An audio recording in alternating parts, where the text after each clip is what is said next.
నిన్న మేము డార్మెంటరీలో డిప్టీ పాడుతుంటే సార్ మమ్మల్ని దగ్గరికి పిలిచి ఎందుకు ఆడుతుంటారు అంటే సార్ బయట వాన పడుతుంది కదా అందుకని లోపల ఆడుతున్నాము అన్నాం అని అంటే సరే అని రాడు అది బోర్డు కింద ఉన్నది అల్యూమినియం రాడు తీసుకొని గట్టిగా కొట్టింది. ఇక్కడ కాల్పంటే కొట్టారు. వెళ్ళిపోయినాము నేను ఇంకో ఆయన ఇంటికి పోదామని అనుకున్నాము. ఇన్ఛార్జ్ సార్ పోయినాక నర్స్ మేడం చూసి తీసుకొచ్చాము. ఎవరు? Nurse madam.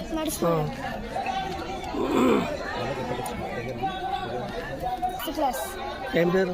జీవన్ కార్తికేయ. ఇంకా అందరిని ఇట్లా కొడతారా మీ స్కూల్లో? కొడతారా? ఎవరెవరు? అందరు టీచర్లా లేకపోతే ఇంకా చదువు చెప్తారా కరెక్ట్?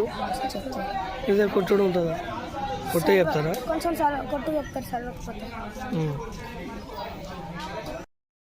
మా అబ్బాయి కార్తికేయ, అబ్బాయి 6th క్లాస్లో చదువుతున్నాడు.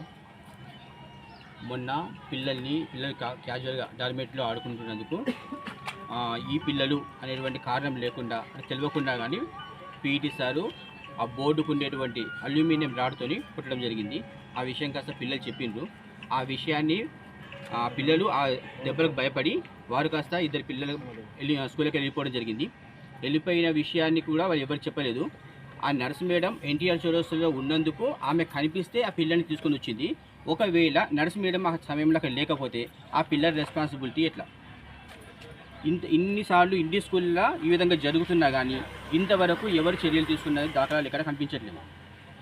మళ్ళీ ఆ కొట్టినటువంటి విషయాన్ని మభ్యపెట్టి ఈ పేరెంట్తోని ఆ జీవన్ వాళ్ళ నాన్నగారితో ఏమని రాయించుకున్నారంటే మీ అబ్బాయి వెళ్ళిపోయినందు ఇంకొకసారి ఆ అబ్బాయి వెళ్ళిపోతే మాకు రెస్పాన్సిబిలిటీ లేదు అని రాయించుకున్నారు తప్పించి ఆ ఎందుకు వెళ్ళిపోయిండు అనేటువంటి కారణం మాత్రం వాళ్ళు చెప్పట్లేదు. ఆ అబ్బాయి దెబ్బలకు తాళలేక ఆ దెబ్బలు భరించలేక మాత్రం పారిపోయిండు. ఆ విషయాన్ని ఇంతకుముందు అబ్బాయిని అడిగినప్పుడు కూడా అదే విషయం చెప్పిండు. మేము ఆ పీడి సార్ నేను కొట్టడం వల్ల ఆ దెబ్బలు ఇంకా బాగా కొడతాడు అని చెప్పి భయమై మేము వెళ్ళిపోయినా ఆ ఇంకో అతను కూడా అందుకోసం వెళ్ళిపోయిండు అని చెప్పడం జరిగింది. మా అబ్బాయిని కూడా అనవసరంగా కొట్టిండు. ప్రిన్సిపల్ సార్ని అడుగుతానేమో మీరు ఈ స్కూల్ కాకపోతే కార్పొరేట్లో జాయిన్ చేసుకోండి అని మాట్లాడుతున్నారు. కార్పొరేట్లో జాయిన్ చేసుకునేది ఉంటే ఈ స్కూల్ ఎందుకు, ప్రిన్సిపాల్ ఎందుకు, ఈ యొక్క ఎడ్యుకేషన్ ఎందుకు? మరి ఈ స్కూల్లో ఉండొద్దు అని ప్రిన్సిపాల్ సార్ కనుక లేదా నర్స్ మేడం కనుక మేడం మాట్లాడింది కదా, రిటర్న్గా రాసిస్తే మేము వేరే స్కూల్లో జాయిన్ చేసుకుంటాం. మేము కలెక్టర్ దగ్గర దాకా ఈ విషయాన్ని తీసుకెళ్తాం. కలెక్టర్ దృష్టికి తీసుకెళ్ళిన తర్వాత కలెక్టర్ గారి చర్యల్ని బట్టి